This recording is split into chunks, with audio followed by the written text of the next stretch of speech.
pagi.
Biar paham. Sekarang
Assalamualaikum warahmatullahi wabarakatuh.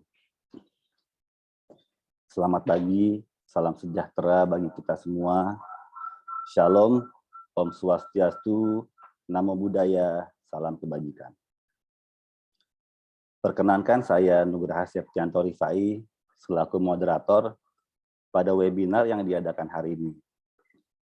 Sebelumnya saya ingin mengucapkan terima kasih kepada yang terhormat Bapak Jandi Mukianto selaku Managing Partner dari WIM Law Firm, beserta asosiat WIM Law Firm yang tidak bisa saya sebutkan namanya satu persatu. Tanpa mengurangi rasa hormat, saya dan untuk seluruh peserta webinar hari ini, kami ucapkan terima kasih banyak atas partisipasinya. Dan kami ucapkan juga terima kasih banyak kepada Angan Indonesia Foundation yang telah mensupport acara ini. Untuk acara webinar ini akan dilaksanakan dalam waktu 1 jam, yang mana dimulai pada jam 10 sampai jam 11 siang. Webinar ini akan ada 2 sesi, yaitu sesi pertama penyampaian materi dari narasumber, dan yang kedua adalah sesi tanya jawab. Agar webinar ini dapat berjalan dengan lancar, apabila ada yang kurang jelas atau ada yang ingin dipertanyakan, boleh menulis di kolom chat Zoom ini.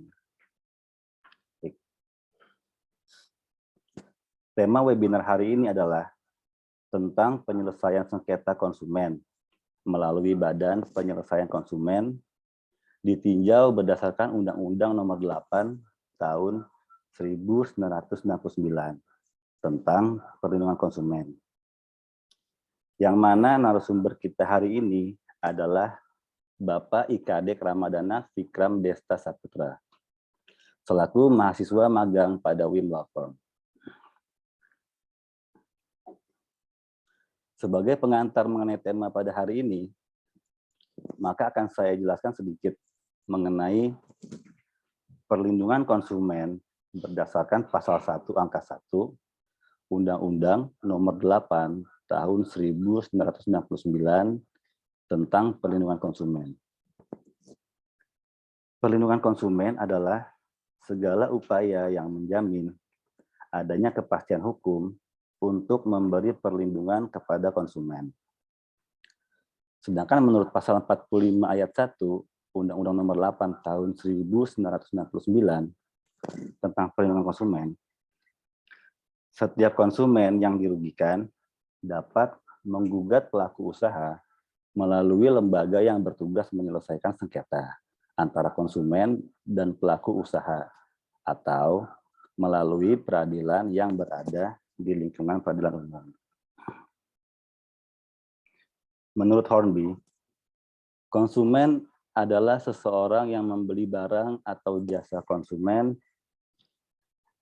adalah seseorang yang membeli barang atau menggunakan jasa seseorang atau suatu perusahaan yang membeli barang tertentu atau menggunakan jasa tertentu. Sesuatu atau seseorang yang menggunakan suatu persediaan atau sejumlah barang. Dan setiap orang yang menggunakan barang atau jasa. Dalam Black Law Dictionary, one who consume, individual who purchase, use, maintain, and dispose of product service. Artinya, seseorang yang mengkonsumsi, individu yang membeli, menggunakan, memelihara, dan menggunakan atau menghabis dari produk dan jasa. Mungkin untuk lebih lanjut, materinya dapat disampaikan langsung oleh narasumber kita hari ini. Waktu dan tempat kami persilahkan kepada Bapak Ikadek Ramadana Vikram Desta. Ya, silakan Pak Kadek dipaparkan materinya.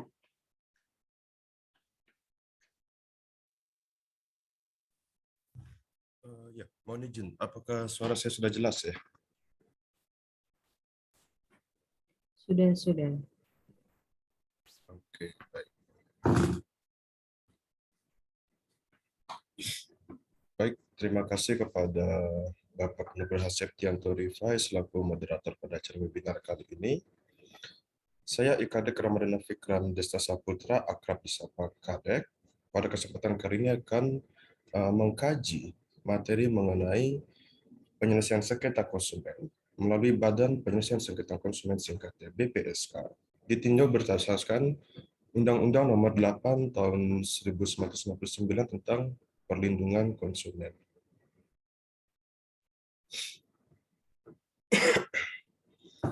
Ya. Jadi sebagaimana yang kita tahu bahwa di Indonesia terdapat pengadilan yang menyelesaikan sengketa yang terjadi antara para pihak seperti pengadilan negeri, pengadilan agama, militer, maupun tata usaha negara.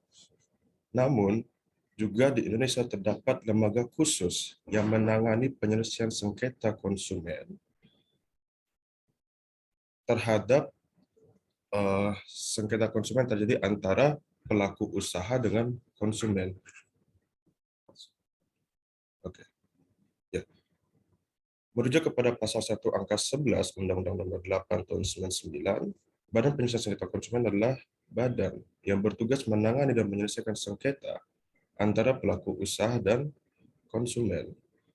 Juga diterangkan dalam pasal 45 ayat 2 yang berbunyi penyelesaian sengketa konsumen dapat ditempuh melalui pengadilan atau di luar pengadilan berdasarkan pilihan sukarela para pihak yang bersengketa.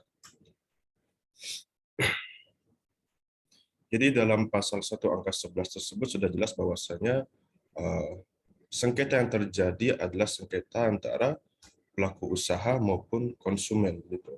Adapun Abdul Halim Barkatullah memberikan pendapatnya penyelesaian sengketa di luar pengadilan dapat ditempuh melalui BPSK yang tugas dan wewenangnya antara lain meliputi pelaksanaan penanganan dan penyelesaian sengketa konsumen dengan cara melalui arbitrase, mediasi, dan juga konsiliasi.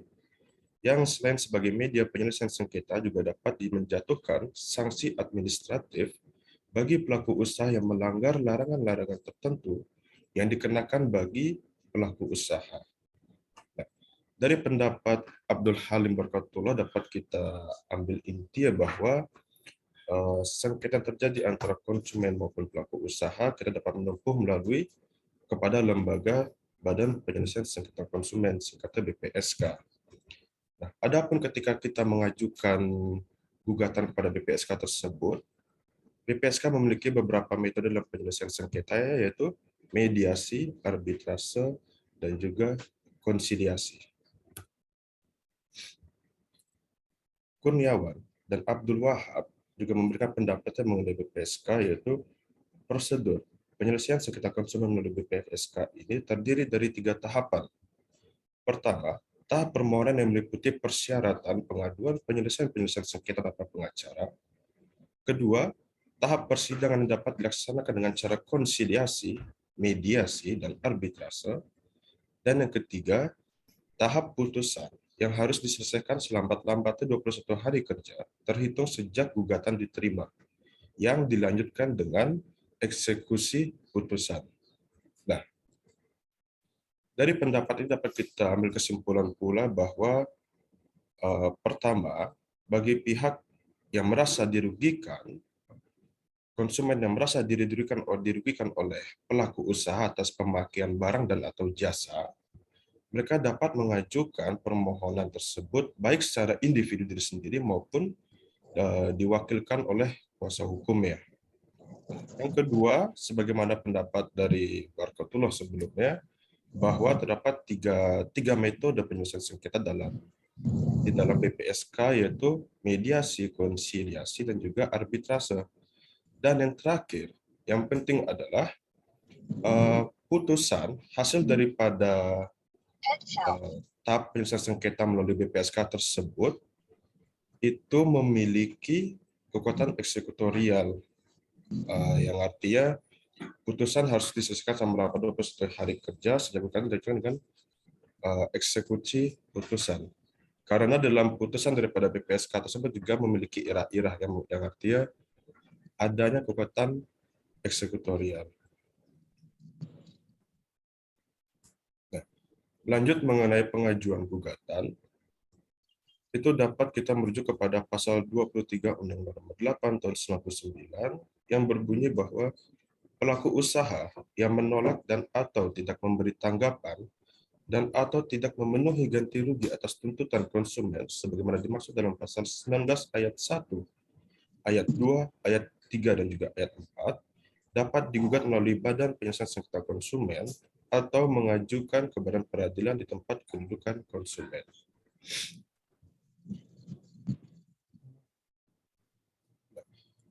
Dasar pengajuan gugatan ada pada pasal 19 ayat 1, 2, 3, dan juga ayat 4 sebelumnya telah saya sebutkan sebelumnya.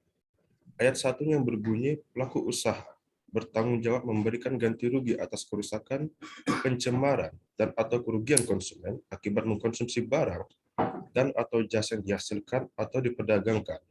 Lanjut pada pasal ayat 2, ganti rugi sebagaimana dimaksud dalam ayat 1 dapat berupa pengembalian uang atau penggantian barang dan atau jasa yang sejenis atau setara nilainya, atau perawatan kesehatan dan atau pemberian santunan yang sesuai dengan ketentuan peraturan perundang-undangan yang berlaku. Adapun ayat 3 yang berbunyi pemberian ganti rugi dilaksanakan dalam tenggang waktu 7 hari setelah tanggal transaksi, dan ayat 4 yang berbunyi pemberian ganti rugi sebagaimana dimaksud dalam pada ayat 1 dan ayat 2 tidak menghapuskan kemungkinan adanya tuntutan pidana berdasarkan pembuktian lebih lanjut mengenai adanya unsur kesalahan. Ya, jadi yang mengenai ayat yang pertama, ayat 1, disebutkan bahwa pelaku usaha juga memiliki tanggung jawab secara penuh untuk memberikan ganti rugi kepada konsumen baik atas dasar kerusakan, pencemaran, dan juga akibat mengkonsumsi barang dan atau jasa yang dihasilkan atau diperdagangkan oleh pelaku usaha tersebut, yang memang sudah jelas-jelas kekeliruan tersebut ada pada pelaku usaha. Nah, dalam ayat 2 tersebut dapat kita lihat bahwa ganti rugi yang dapat kita ajukan atau kita tuntut kepada pelaku usaha itu bisa bermacam-macam bentuknya, baik seperti pengembalian uang, penggantian barang untuk kondisi barang lebih semula yang lebih baik, atau juga kita bisa menuntut ganti rugi yang nilainya setara, karena kadang juga terdapat beberapa kasus seperti apartemen. Si konsumen ini dia tuh ingin menuntut ganti rugi karena tidak sesuai dengan perjanjian sebelumnya. Nah, si pelaku usaha ini dia akan mengganti rugi, namun dengan nilai yang dimaksud dengan nilai harga yang sama, tapi dengan kondisi view atau lokasi yang berbeda. Nah, konsumen dapat menuntut pula tidak hanya dari nilai sisi uangnya saja, tetapi juga nilai-nilai yang lain seperti yang saya sebutkan sebelumnya, seperti konsumen juga ingin mendapatkan fasilitas yang sesuai dengan unit sebelumnya atau view pemandangan yang dia dapatkan sebelumnya. Sekalipun harga tersebut sama, tapi bukan berarti konsumen hanya berkutat pada satu arah saja, nilai harga saja tidak. Konsumen juga dapat menuntut seperti perawatan kesehatan dan atau pemberian santunan yang sesuai dengan perundang-undangan yang berlaku. Yang menarik adalah pada ayat 4 itu menyatakan ganti rugi tidak menghapuskan kemungkinan adanya tuntutan pidana berdasarkan pembuktian lebih lanjut mengenai adanya unsur kesalahan. Jadi ketika dalam proses mediasi, konsiliasi atau arbitrase yang berjalan dalam BPSK, apabila memang benar-benar terjadi suatu bukti bahwa si pelaku usaha itu dapat terkait dengan tindak pidana tertentu, maka konsumen pun dapat menuntut mengenai pasal ayat 1 sudah saya jelaskan, ayat 2, dan tidak menghapuskan adanya tuntutan pidana oleh konsumen itu sendiri. Nah, lalu siapa saja sih yang untuk pihak-pihak yang dapat mengajukan gugatan kepada BPSK? itu kita merujuk kepada pasal 46 ayat 1. Yang pertama ada seorang konsumen yang dirugikan atau ahli waris yang bersangkutan. Yang kedua ada sekelompok konsumen yang mempunyai kepentingan yang sama. Hal ini sering terjadi pada antara sengketa konsumen dengan beberapa developer di kota-kota besar. Ketiga, ada Lembaga Perlindungan Konsumen Swadaya Masyarakat, singkatnya LPKSM, yang memenuhi syarat, yaitu berbentuk badan hukum atau yayasan, yang dalam anggaran dasarnya menyebutkan dengan tegas bahwa tujuan daripada didirikannya organisasi tersebut untuk kepentingan perlindungan konsumen, dan telah melaksanakan kegiatan sesuai dengan anggaran dasarnya. Jadi selain daripada BPSK, juga terdapat lembaga lain ya yang khusus menangani penyelesaian sengketa konsumen. Jadi yang pertama yang dalam kita bahas kali ini yaitu BPSK, Badan Penyelesaian Sengketa Konsumen. Ada juga Badan Perlindungan Konsumen Nasional, yaitu BPKN. Namun untuk tugas dan kewenangan tidak sama seperti BPSK. Dan di dalam Undang-Undang Nomor 8 Tahun 1999 juga terdapat satu lembaga, yaitu Lembaga Perlindungan Konsumen Swadaya Masyarakat atau singkatnya LPKSM. Nah, jadi LPKSM ini dia juga merupakan suatu lembaga, tapi khusus untuk memberikan bantuan hukum seperti itu kepada konsumen berupa perlindungan hukum yang sesuai, yang dalam proses pergerakannya sesuai dengan anggaran dasar ya. Lalu yang keempat yaitu pihak pengajuan gugatan.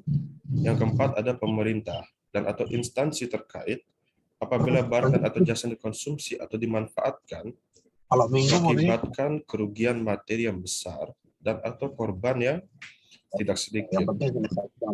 Seperti contoh seumpama ada perusahaan A di kota Jakarta gitu. Nah, dalam proses produksi ya, dalam proses kegiatan usahanya yang menghasilkan limbah tersebut pada akhirnya disalurkan secara langsung ke sungai-sungai terdekat yang mengakibatkan berdampak kepada masyarakat secara luas. Nah, dari situ pemerintah juga dapat turun tangan langsung apabila memang terbukti secara jelas bahwa perilaku daripada pelaku usaha tersebut telah melanggar ketentuan peraturan perundang-undangan.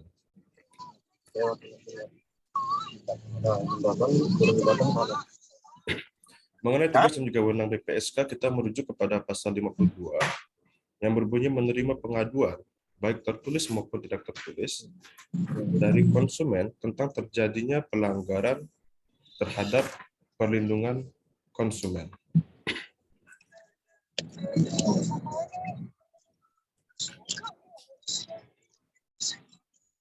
Mohon izin kepada Bapak Samsudin untuk dimatikan mikrofonnya.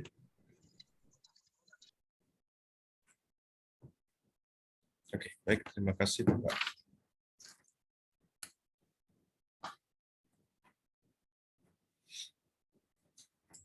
Nah, pada kesempatan kali ini, webinar kali ini, kita akan membahas mengenai 4 hal yang terkait dengan Badan Penyelesaian Sengketa Konsumen atau BPSK, yaitu mengenai alur penyelesaian sengketa, yang kedua kekuatan hukum putusan BPSK, yang ketiga arbitrase melalui BPSK, dan juga bagaimana sih perbandingannya penyelesaian sengketa konsumen jika kita compare antara BPSK dengan pengadilan negeri berupa gugatan.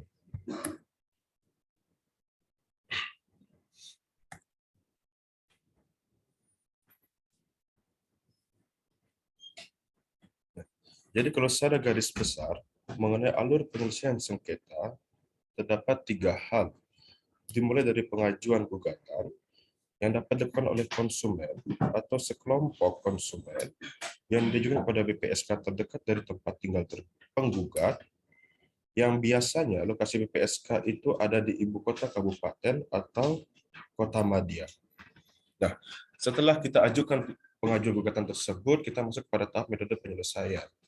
Dalam pasal 52 huruf A yang berbunyi melaksanakan penanganan dan penyelesaian sengketa konsumen dengan cara melalui mediasi, arbitrase, atau konsiliasi. Jika kita sudah melalui proses tersebut, kita sudah menjalani, maka tiba pada tahap akhir yaitu putusan. PPSK memiliki kewenangan untuk mengeluarkan dua jenis putusan untuk metode konsiliasi dan juga mediasi, dan putusan untuk metode arbitrase.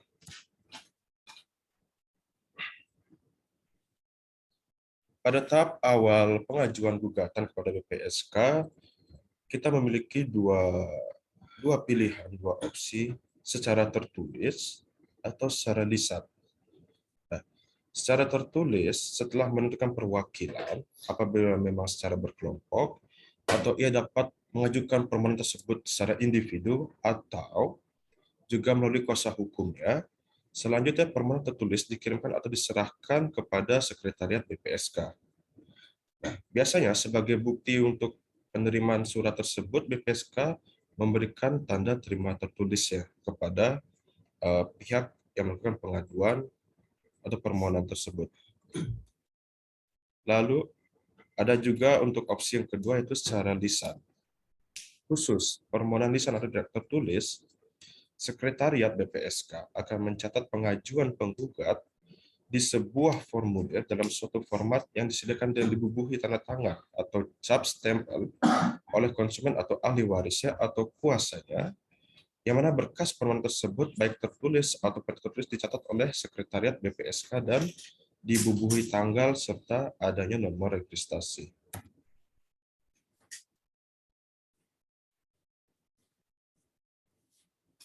Beberapa ketentuan mengenai pengajuan gugatan. Pengajuan gugatan dapat dilakukan oleh konsumen atau sekelompok konsumen yang diajukan kepada BPSK terdekat dari tempat tinggal penggugat. Jika konsumen tidak bisa mengajukan permohonan sendiri, maka ia diperkenankan pula untuk mengirim kuasa hukumnya. Begitu pula ketika penggugat meninggal dunia, sakit, atau lanjut usia, pengaduan dapat dilakukan oleh ahli waris yang bersangkutan. Adapun cara mengajukan permohonan gugatan tersebut boleh secara lisan maupun tertulis, sebagaimana telah saya jelaskan sebelumnya. Yang penting pengajuan permohonan tersebut telah memenuhi syarat daripada undang-undang sebagaimana dalam Undang-Undang Nomor 8 Tahun 99 tentang Perlindungan Konsumen. Nah, jika berkelompok, maka setelah menentukan perwakilan, selanjutnya permohonan tertulis dikirimkan atau diserahkan kepada Sekretariat BPSK sebagai bukti telah menerima. Biasanya BPSK memberikan tanda terima tertulis. Sementara itu, khusus permohonan lisan atau tidak tertulis, Sekretariat akan mencatat pengajuan penggugat di sebuah formulir dalam suatu format yang disediakan dan dibubuhi tanda tangan atau cap stempel oleh konsumen atau ahli warisnya atau kuasanya. Konsumen yang merasa hak hukumnya ditentukan dalam hal tidak bisa datang sendiri ke BPSK dapat diwakili oleh ahli waris atau kuasanya dalam keadaan konsumen meninggal dunia, sakit, atau telah berusia lanjut sehingga tidak dapat mengadukan pengaduan sendiri baik secara tertulis maupun secara lisan. Nah, hal tersebut jika kita mengajukan melalui kuasa hukum, ahli waris, itu harus ada buktinya, itu seperti surat keterangan dokter dan juga KTP. Belum dewasa sesuai dengan peraturan perundang-undangan yang berlaku atau orang asing, sebagaimana ada ketentuan dalam pasal 15 ayat 3 Kepmenperindak nomor 350/MPP/Kep/12/2001 tentang pelaksanaan tugas dan wewenang BPSK. Berkas permohonan syarat tersebut baik tertulis ataupun tidak tertulis dicatat oleh Sekretariat BPSK dan dibubuhi tanggal dan juga nomor registrasi perkara.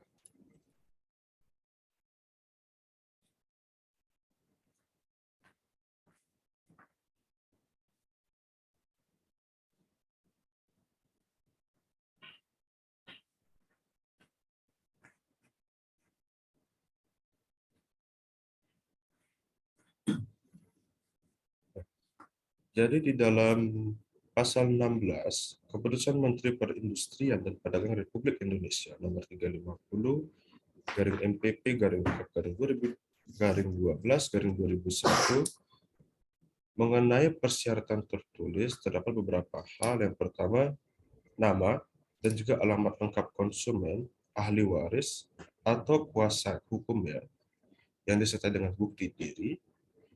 Yang kedua, ada nama dan juga alamat lengkap pelaku usaha. Yang ketiga, ada barang atau jasa yang diadukan. Yang keempat, ada bukti perolehan, itu seperti bond, faktur, kwitansi, maupun dokumen pendukung lainnya. Yang kelima, ada keterangan tempat, waktu, dan tanggal diperoleh barang dan jasa tersebut. Yang keenam, ada saksi yang mengetahui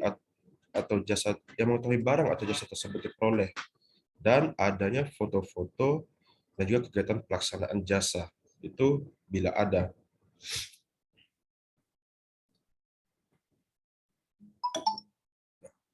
Apabila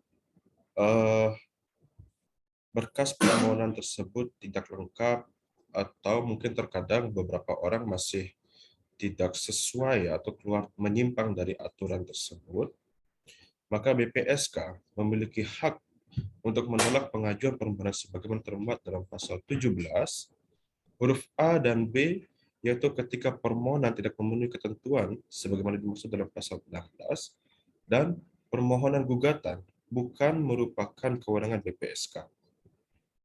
Kalau permohonan memenuhi kriteria, maka BPSK wajib memanggil tergugat atau pelaku usaha. Pemanggilan tersebut berupa surat tertulis yang dilampiri gugatan dari konsumen. Adapun mengenai proses pemanggilan ini berlangsung selambat-lambatnya 3 hari kerja sejak berkas permohonan masuk dan disetujui oleh BPSK. Dalam surat panggilan dicantumkan secara jelas mengenai hari, jam, dan tempat persidangan serta kewajiban pelaku usaha untuk memberikan surat jawaban terhadap penyelesaian sengketa konsumen dan disampaikan pada hari sidang pertamanya. Nah, hari sidang pertama itu dilaksanakan selambat-lambatnya pada hari kerja ke-7 terhitung sejak diterima permohonan penyelesaian sengketa konsumen oleh BPSK. Jadi sejak kita memasukkan berkas permohonan diterima, maka 7 hari kerja paling lambat itu sudah harus adanya atau dilaksanakannya persidangan pertama oleh BPSK.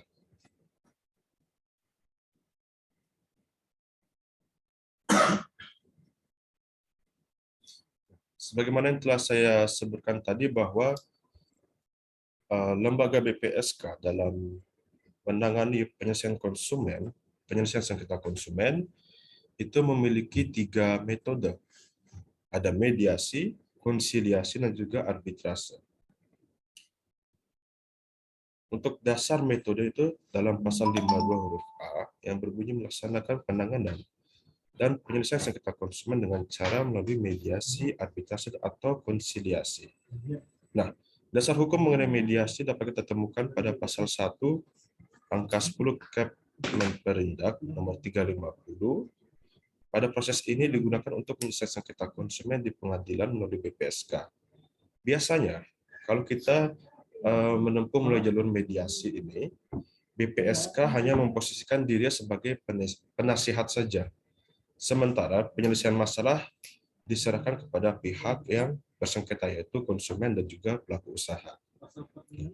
Mengenai konsiliasi, itu sebagaimana dalam pasal 1 angka 9 Undang-Undang Perlindungan Konsumen, metode konsiliasi digunakan dalam penuntasan masalah konsumen di luar pengadilan. Majelis bertugas untuk mendamaikan pihak yang bersengketa, namun majelis hanya sebagai konsiliator pasif. Sementara itu hasil putusan diserahkan kepada pihak penggugat dan juga tergugat. Dan yang terakhir yang menarik adalah arbitrase, sebagaimana dalam pasal 1 angka 11 Undang-Undang Perlindungan Konsumen, proses penyelesaian sengketa konsumen di luar pengadilan. Yang dalam hal ini, para pihak yang bersengketa menyerahkan sepenuhnya penyelesaian sengketa kepada BPSK. Pada metode arbitrase, para majelis berlaku aktif dalam menyelesaikan perkara pihak yang bersengketa.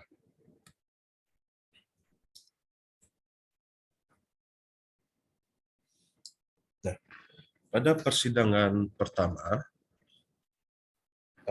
sebagaimana berkas permohonan yang telah diterima dengan 7 hari kerja di awal, pada hari sidang pertama, Ketua Majelis memiliki kewajiban untuk mendamaikan kedua belah pihak yang bersengketa. Dan apabila tidak tercapai perdamaian tersebut, maka persidangan dimulai dengan membacakan isi gugatan konsumen dan surat jawaban pelaku usaha. Ketua Majelis memberikan kesempatan kepada konsumen dan juga pelaku usaha yang bersengketa untuk menjelaskan hal-hal yang dipersengketakan. Pada hari persidangan pertama, sebelum pelaku usaha memberikan jawabannya, konsumen memiliki hak untuk mencabut gugatannya dengan membuat surat pernyataan. Dalam hal gugatan dicabut oleh konsumen, maka dalam persidangan pertama, majelis wajib mengumumkan bahwa gugatan dicabut. Tetapi, apabila dalam penyelesaian sengketa konsumen terjadi perdamaian antara konsumen dan pelaku usaha yang bersengketa, majelis juga membuat putusan dalam bentuk penetapan perdamaian. Dalam hal pelaku usaha dan konsumen tidak hadir pada hari persidangan pertama, majelis memberikan kesempatan terakhir kepada konsumen dan pelaku usaha untuk hadir pada persidangan kedua dengan membawa alat bukti yang diperlukan. Persidangan kedua diselenggarakan selambat-lambatnya dalam waktu 5 hari kerja, terhitung sejak hari persidangan pertama, dan diberitahukan dengan surat panggilan kepada konsumen dan pelaku usaha oleh Sekretariat BPSK. Bila mana ada persidangan, kedua konsumen tidak hadir, kedua pihak tidak hadir, maka gugatannya dinyatakan gugur demi hukum. Sebaliknya, bila pelaku usaha yang tidak hadir, maka gugatan konsumen dikabulkan oleh majelis tanpa kehadiran pelaku usaha. Jadi memang majelis BPSK memiliki kewenangan dan juga kewajiban untuk diadakannya perdamaian terlebih dahulu sebelum lanjut kepada proses pemeriksaan.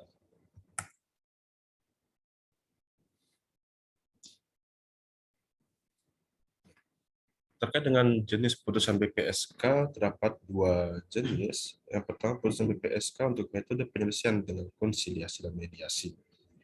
Putusan ini biasanya berisi perjanjian damai tanpa disertai sanksi administratif yang disepakati dan ditandatangani oleh para pihak yang bersengketa, yaitu konsumen dan juga pelaku usaha.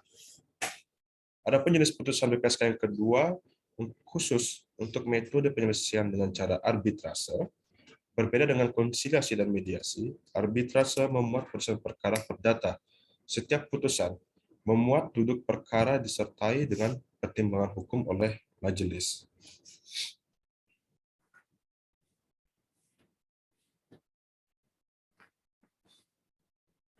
Dalam pasal 40 Keputusan Menteri Perindustrian dan Perdagangan Republik Indonesia nomor 350 tentang pelaksanaan tugas dan wewenang BPSK, terdapat 3 putusan BPSK, yaitu pertama perdamaian, yang kedua gugatan ditolak, atau yang ketiga gugatan dikabulkan.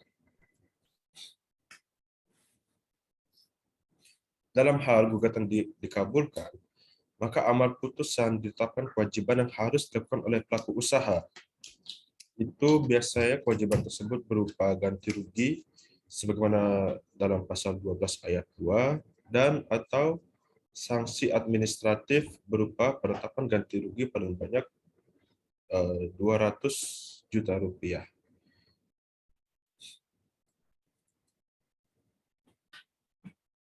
Kemudian, pada pasal 41 angka 1 sampai dengan 6 Keputusan Menteri Perindustrian dan Perdagangan Republik Indonesia nomor 350 menjelaskan bahwasanya Ketua BPSK memberitahukan putusan majelis secara tertulis kepada alamat konsumen dan pelaku usaha yang bersengketa.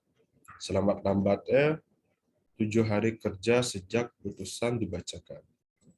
Dalam waktu 14 hari sejak putusan BPSK diberitahukan, konsumen dan pelaku usaha yang bersengketa wajib menyatakan menerima atau menolak putusan BPSK tersebut. Konsumen dan pelaku usaha yang menolak putusan BPSK dapat mengajukan keberatan kepada Pengadilan Negeri selamat-lambatnya dalam waktu 14 hari terhitung sejak putusan BPSK diberitahukan. Jadi yang menariknya bahwa sekalipun putusan BPSK memuat irah-irah, ada kekuatan eksekutorial, mengikat bagi para pihak yang bersengketa, namun juga salah satu pihak yang merasa dirugikan dan tidak puas terhadap putusan tersebut, mereka dapat mengajukan gugatan kepada pengadilan negeri dengan jangka waktu 14 hari. Pelaku usaha yang menyatakan menerima putusan PPSK wajib melaksanakan putusan tersebut selamat-lambatnya dalam waktu 7 hari kerja terhitung sejak menyatakan menerima putusan BPSK. Ini hanya berlaku jika pelaku usaha memang menyatakan dirinya untuk menerima putusan BPSK, maka ia berkewajiban untuk memenuhi sebagaimana telah ditetapkan dalam putusan BPSK tersebut. Nah, apabila pelaku usaha menolak putusan BPSK, tetapi tidak mengajukan keberatan, sebagaimana dimaksud pada ayat 3, setelah batas waktu dalam ayat 4 dilampaui, maka dianggap menerima putusan dan wajib melaksanakan putusan tersebut selamat-lambatnya 5 hari kerja setelah batas waktu pengajuan keberatan dilampaui. Apabila pelaku usaha tidak menjalankan kewajibannya sebagaimana dimaksud dalam ayat 5, maka BPSK menyurahkan keputusan tersebut kepada penyidik untuk melakukan penyidikan sesuai dengan ketentuan peraturan perundang-undangan yang berlaku.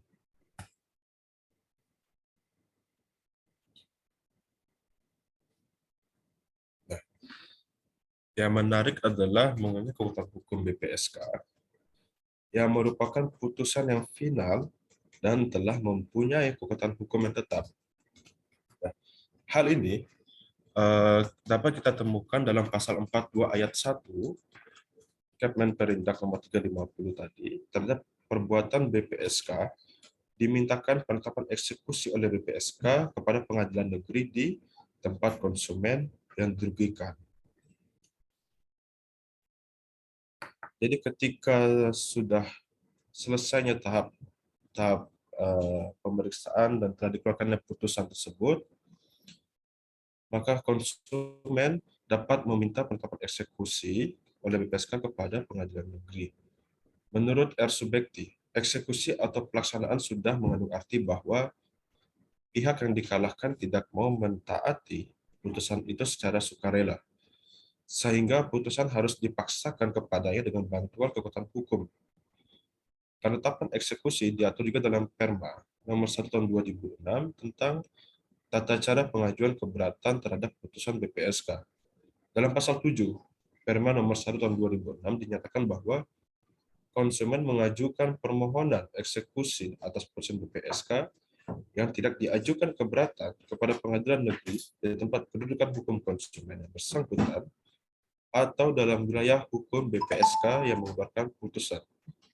Permohonan eksekusi atas putusan BPSK yang telah diperiksa melalui prosedur keberatan ditetapkan oleh pengadilan negeri yang memutus perkara keberatan bersangkutan.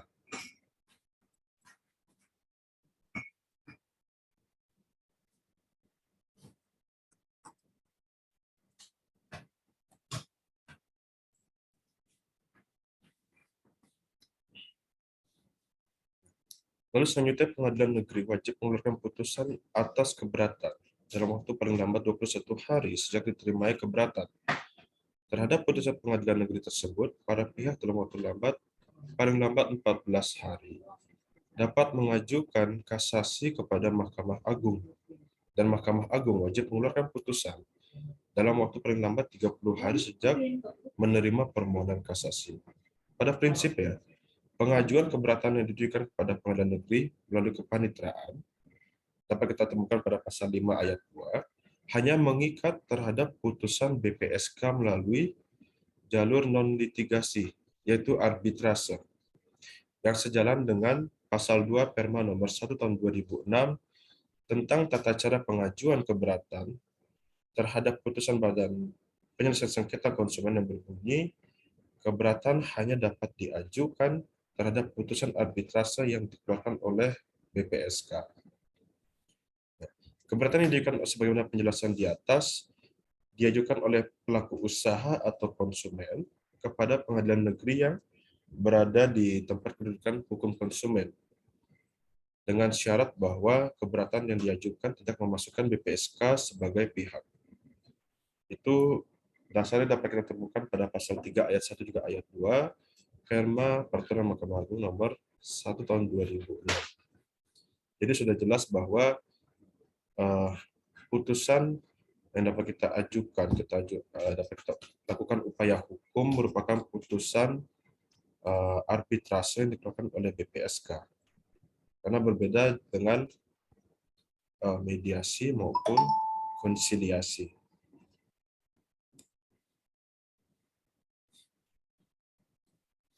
Dalam pasal 6 ayat 3 Perma nomor 1 tahun 2006, setidaknya menyebutkan 3 hal mendasar yang menjadi alasan untuk diajukan keberatan kepada pengadilan negeri setempat, yaitu surat atau dokumen yang diakui atau dinyatakan palsu, atau 2, setelah putusan arbitrase BPSK ditemukan dokumen yang bersifat menentukan atau disembunyikan oleh pihak lawan, atau putusan yang diambil dari tipu yang dilakukan oleh salah satu pihak dalam pemeriksaan sengketa.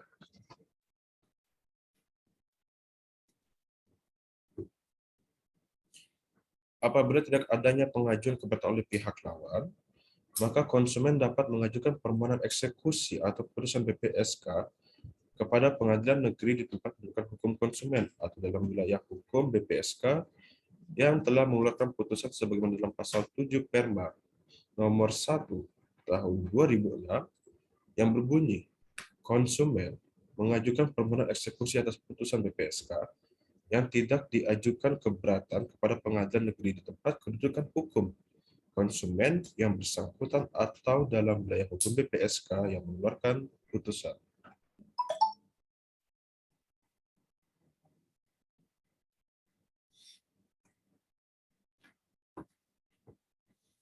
Nah, selanjutnya mengenai arbitrase. Ketentuan mengenai penyelesaian sengketa konsumen di luar pengadilan, yang dalam hal ini merupakan proses arbitrase, diatur dalam pasal 1 ayat 11 Kemenperindak nomor 350, yang mana para pihak yang bersengketa bila memutuskan untuk menyelesaikan sengketa melalui BPSK, maka akan menyerahkan sepenuhnya penyelesaian sengketa tersebut kepada majelis BPSK sebagai arbiter untuk memutuskan dan menyelesaikan sengketa konsumen. Dalam proses peradilannya, majelis di BPSK terdiri atas 3 anggota atau arbiter, yaitu arbiter dari unsur konsumen, ada juga arbiter dari unsur pelaku usaha, dan arbiter dari unsur PNS atau pemerintah. Pelaku usaha memilih arbiter pelaku usaha dan konsumen, memilih arbiter dari unsur konsumen, sedangkan arbiter dari unsur pemerintah dipilih oleh arbiter konsumen dan pelaku usaha dan dikukuhkan oleh penetapan dari ketua dan atau wakil ketua BPSK. Kelebihan penyelesaian sengketa melalui arbitrase ini yaitu putusannya langsung final dan mempunyai kekuatan hukum tetap yang mengikat para pihak. Putusan arbitrase memiliki kekuatan hukum eksekutorial, sehingga apabila pihak yang dikalahkan tidak memenuhi putusan secara sukarela, maka pihak yang telah menang tersebut dapat memohonkan eksekusi kepada pengadilan negeri.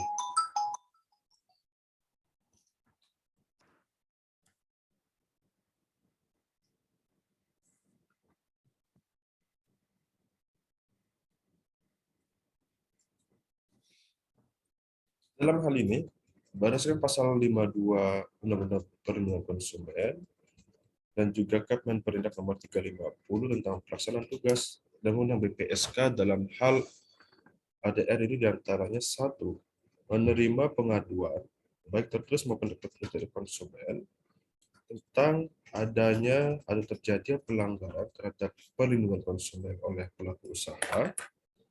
Yang kedua, melakukan penelitian dan pemeriksaan sengketa perlindungan konsumen. Dan yang ketiga, memanggil pelaku usaha yang diduga telah melakukan pelanggaran terhadap perlindungan konsumen.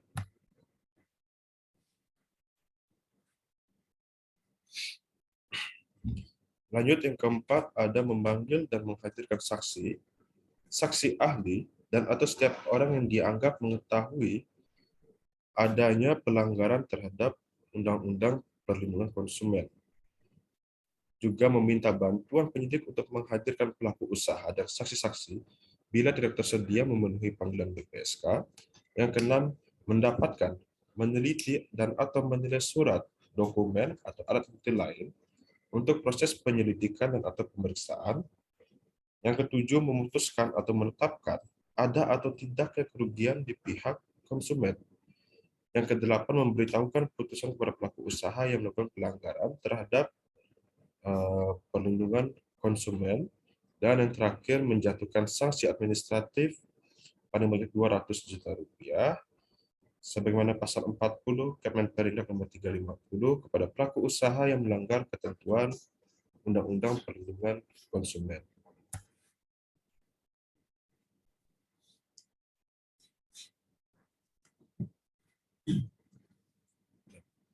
Mengenai upaya hukum ganti rugi yang dapat digugat oleh konsumen maupun yang dapat dikabulkan oleh BPSK adalah ganti rugi yang nyata atau real yang dialami oleh konsumen. Majelis BPSK selain mengabulkan gugatan ganti kerugian nyata tersebut, juga berwenang menambahkan ganti kerugian berdasarkan sanksi administratif dalam poin I di atas berdasarkan pasal 38 Kemenperindak. Majelis BPSK wajib memutuskan sengketa konsumen tersebut selambat-lambatnya 21 hari kerja terhitung sejak gugatan diterima oleh BPSK. Nah, apabila konsumen dan atau pelaku usaha menolak putusan tersebut, maka dapat mengajukan keberatan atau banding kepada pengadilan negeri selambat-lambatnya 14 hari kerja sejak putusan tersebut diberitahukan. Namun, apabila konsumen dan pelaku usaha menerima putusan tersebut, maka pelaku usaha wajib melaksanakan putusan tersebut selambat-lambatnya 7 hari kerja sejak menerima putusan tersebut. Putusan yang tidak diajukan keberatan oleh pelaku usaha akan dimintakan penetapan fiat eksekusi ke pengadilan negeri di tempat konsumen berdomisili. Bila pelaku usaha tidak mengajukan keberatan hingga tenggat waktu yang diberikan, maka dianggap menerima putusan tersebut dan putusan tersebut bersifat final, memiliki kekuatan hukum yang tetap.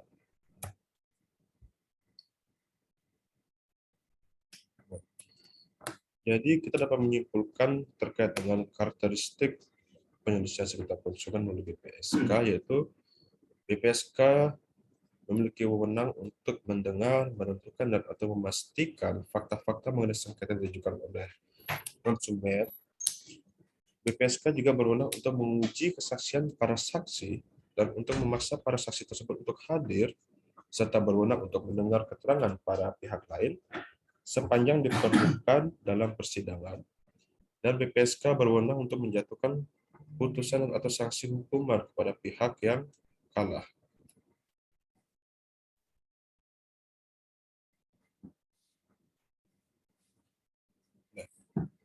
Sedangkan terkait dengan Badan Penyelesaian Sengketa Konsumen juga memiliki beberapa kelemahan, yaitu tidak memiliki kemampuan untuk dapat berperan lebih aktif dalam penyelesaian persoalan sengketa konsumen.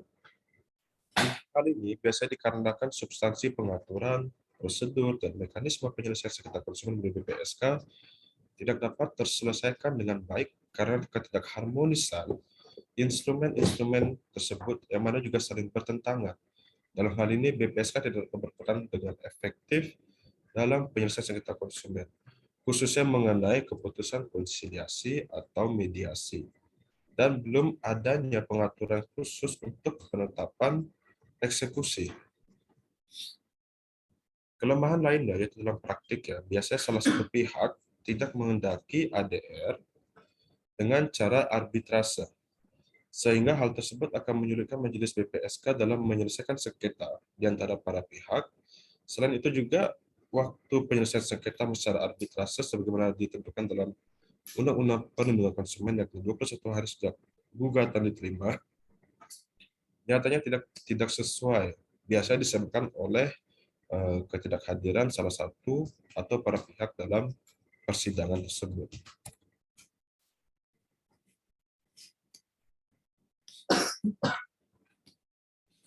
Nah, lalu mengenai perbandingan penyelesaian sengketa melalui PPSK dengan pengadilan negeri, jika kita mengajukan gugatan, sebelum menyimpulkan perlu diketahui terlebih dahulu kelebihan dan kekurangan penyelesaian sengketa konsumen baik melalui BPSK maupun litigasi yaitu di pengadilan negeri.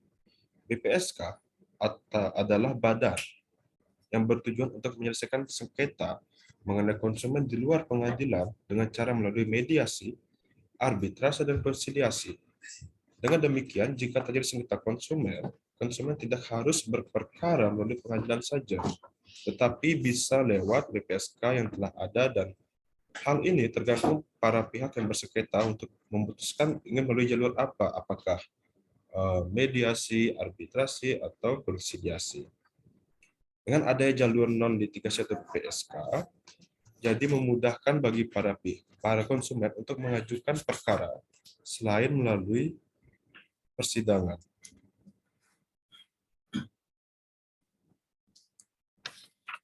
Adapun juga menurut ketentuan pasal 90 Kepres tahun 2001 bahwa biaya pelaksanaan tugas BPSK dibebankan pada APBN dan juga APBD sebagai upaya untuk memudahkan konsumen menjangkau BPSK, maka dalam keputusan presiden tersebut tidak dicantumkan pembatasan wilayah yurisdiksi BPSK sehingga konsumen dapat mengadukan masalah pada BPSK mana saja dikehendaki.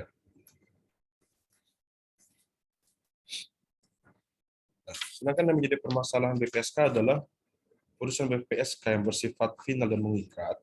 Pada faktanya masih dapat dilakukan upaya keberatan kepada pengadilan negeri. Dan putusan tersebut juga tidak langsung dapat dieksekusi. Lalu permohonan eksekusi dapat dilakukan baik terhadap putusan BPSK maupun putusan keberatan, namun Undang-Undang Perlindungan Konsumen tidak menyediakan peraturan lebih rinci berkaitan dengan hal tersebut. Ketentuan mengenai prosedur permohonan eksekusi juga tidak diatur secara rinci dan jelas dalam Undang-Undang Perlindungan Konsumen atau Undang-Undang Nomor 8 Tahun 99 tentang Perlindungan Konsumen.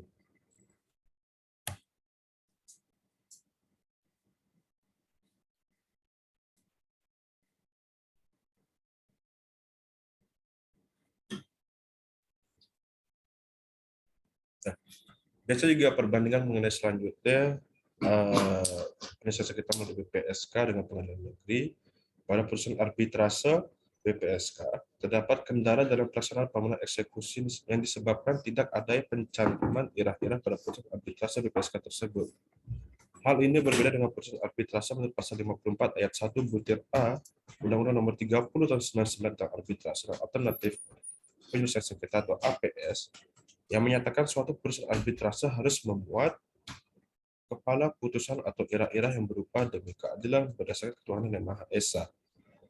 Ketentuan pasal 57 Undang-Undang Perlindungan Konsumen bertentangan dengan pasal 4 ayat 1 Undang-Undang Nomor 14 tahun 1970 yang telah diubah dengan Undang-Undang Nomor 4 tahun 2004 tentang kekuasaan kehakiman, bahwa suatu putusan harus memuat irah-irah demi keadilan berdasarkan ketuhanan yang Maha Esa. Pencantuman irah-irah ini memberikan kekuatan eksekutorial pada putusan tersebut, sehingga penghapusan irah-irah mengakibatkan putusan menjadi batal demi hukum. Adapun melalui gugatan litigasi pengadilan, yang mana artinya bahwa penyelesaian sengketa dilakukan melalui jalur persidangan atau pengadilan, dan masalah sengketa ini diselesaikan di bawah naungan kehakiman. Dalam Undang-Undang Dasar 45 pasal 22 menyebutkan bahwa sistem kehakiman di bawah kekuasaan Mahkamah Agung dan badan peradilan di bawahnya. Badan-badan peradilan tersebut meliputi umum, peradilan agama, tata usaha negara, militer, dan juga Mahkamah Konstitusi. Litigasi adalah sarana akhir dan dari penyelesaian sengketa yang mana mempunyai kekuatan hukum yang tetap dan mengikat terhadap pihak-pihak yang terkait dalam sengketa, dan putusan ada pada majelis hakim. Ya. Sekian untuk paparan materi dari saya. Mohon maaf apabila ada kekurangan. Untuk selanjutnya saya kembalikan kepada Bapak Nugraha selaku moderator acara webinar kali ini. Terima kasih. Baik, terima kasih Pak Kadek atas pemaparannya. Selanjutnya kita masuk ke sesi tanya jawab. Silakan jika ada yang ingin bertanya dapat menuliskan pertanyaannya di kolom chat dan kami akan memilih secara acak pertanyaannya. Di sini sudah ada yang masuk dari Sobirin Kusuma. Mohon izin bertanya terlebih dahulu Bapak Kadek. Saya mau menanyakan terkait materi yang Bapak bawakan pada pagi hari ini, karena jujur saya masih sangat terbatas sekali pengetahuannya mengenai BPSK. Mohon Bapak bisa menjelaskan mengenai dalam hal apakah konsumen dapat mengajukan gugatan atau permohonan kepada BPSK. Terima kasih Pak. Ya silakan Pak Kadek dijawab pertanyaannya dari Pak Sobirin.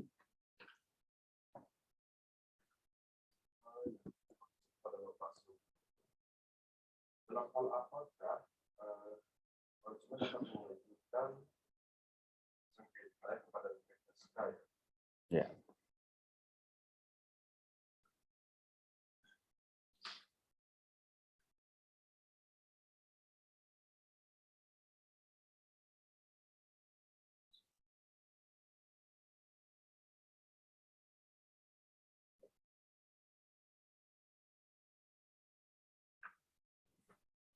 Ya, Pak. Oke, dalam hal apakah konsumen dapat mengajukan penyelesaian sengketa melalui BPSK? Itu sebagaimana saya jelaskan tadi, saya sebutkan juga bahwa dalam Undang-Undang Perlindungan Konsumen telah ditentukan bahwa konsumen dapat mengajukan sengketa kepada BPSK apabila memang terdapat suatu pelanggaran oleh pelaku usaha yang ditentukan dalam Undang-Undang Perlindungan Konsumen Nomor 8 Tahun 99.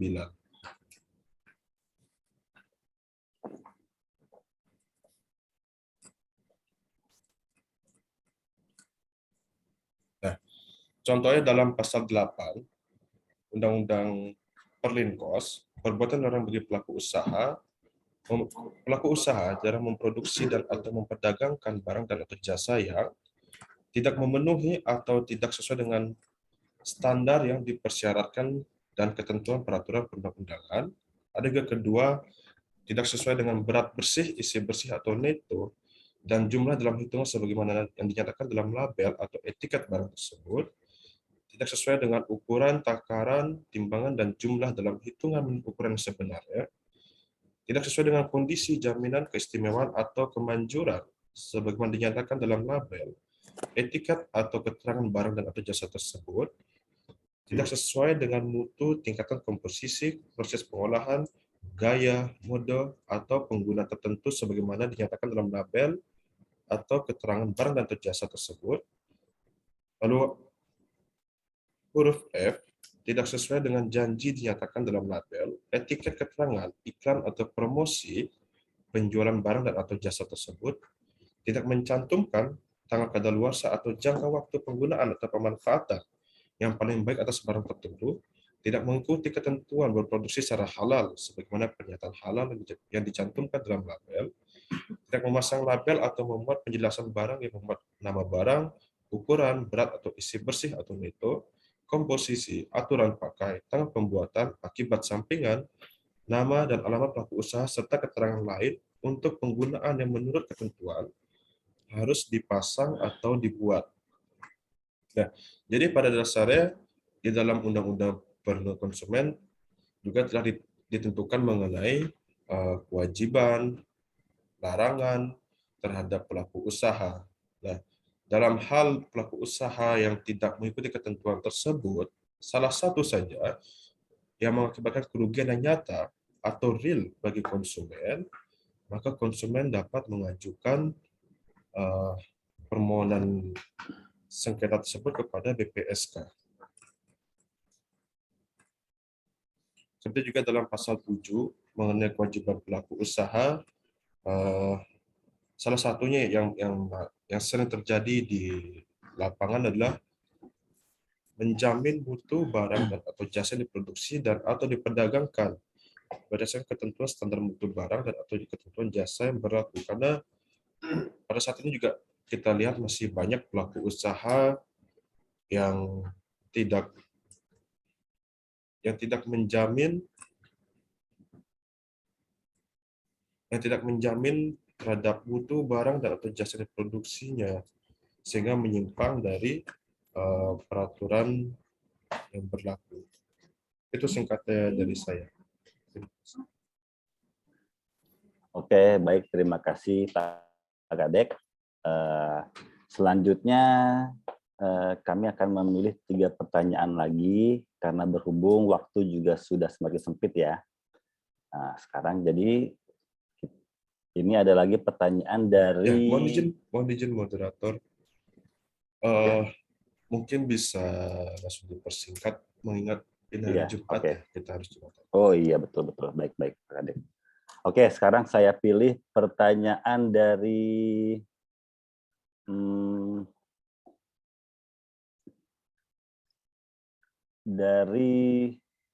Prabu Rahmat. Izin bertanya, apakah ada ketentuan mengenai ganti rugi yang ditetapkan oleh BPSK dalam hal sengketa konsumen yang diajukan kepada BPSK? Ya, silakan Pak Kadek.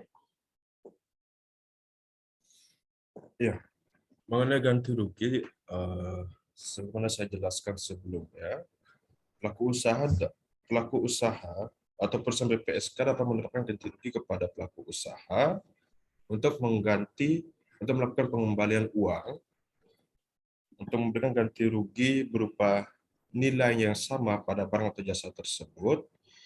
Juga putusan BPSK dapat menetapkan sanksi administratif dengan nilai paling besar 200 juta. Nah, sedangkan makna nilai tersebut juga memiliki makna yang luas, yang tidak hanya berkutat pada mata uang saja, rupiah, tetapi juga nilai-nilai terkandung dalam barang atau jasa tersebut, baik seperti kualitas pelayanannya, dampak dari barang tersebut, nilai-nilai, intinya segala nilai yang terkandung dalam barang atau jasa tersebut.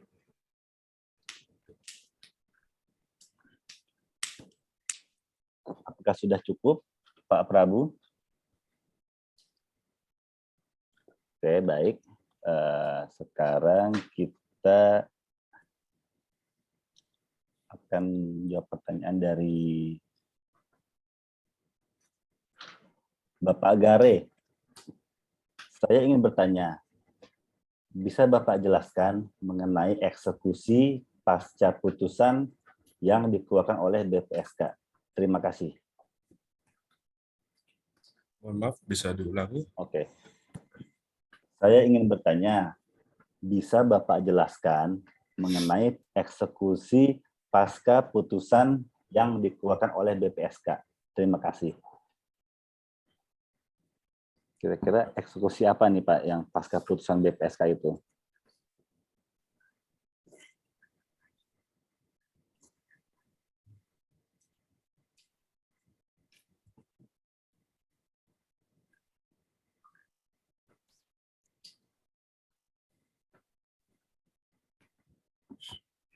Ya, mengenai pasca eksekusi, jadi setelah keluar putusan dari BPSK, khusus untuk putusan arbitrase, jadi para pihak yang menang dalam proses tersebut dapat mengajukan proses eksekusi kepada pengadilan negeri setempat. Terdapat juga beberapa ketentuan apabila si pelaku usaha tidak adanya pernyataan untuk menerima atau menolak, tetapi dia tidak melaksanakan hasil putusan tersebut, maka konsumen dapat melakukan permohonan untuk penetapan eksekusi kepada pengadilan negeri setempat.